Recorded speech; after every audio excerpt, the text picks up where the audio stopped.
আসসালামু আলাইকুম প্রিয় দর্শক, স্বাগত জানাচ্ছি আজকে ভিডিওতে। আশা করছি সবাই অনেক বেশি ভালো আছেন। আজকে আমি আপনাদেরকে উচ্চারণ নিয়ে একটা তথ্য দিতে চাচ্ছি।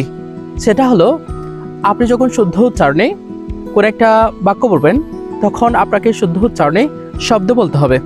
আর আপনি যখন শুদ্ধ উচ্চারণে শব্দ বলতে চাইবেন, তখন আপনাকে শুদ্ধ উচ্চারণে লেটারগুলো বলতে হবে। তার মানে কি দাঁড়ালো? শুদ্ধ উচ্চারণের লেটারগুলো বলা অনেক বেশি গুরুত্বপূর্ণ। সেটি মাথায় রেখে আমি লেটার উপর ভিত্তি করে মোট 6টা ক্লাস নিয়েছি। যে ক্লাসগুলো দেখলে আপনাকে আর লেটারগুলো নিয়ে আর কোনোদিন মাথা ঘামাতে হবে না।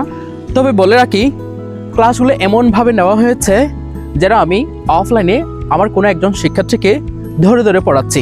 সেই জন্য ক্লাসের ডিউরেশনগুলো একটু লম্বা হয়ে গেছে। আশা করছি ধৈর্য সহিত দেখবেন।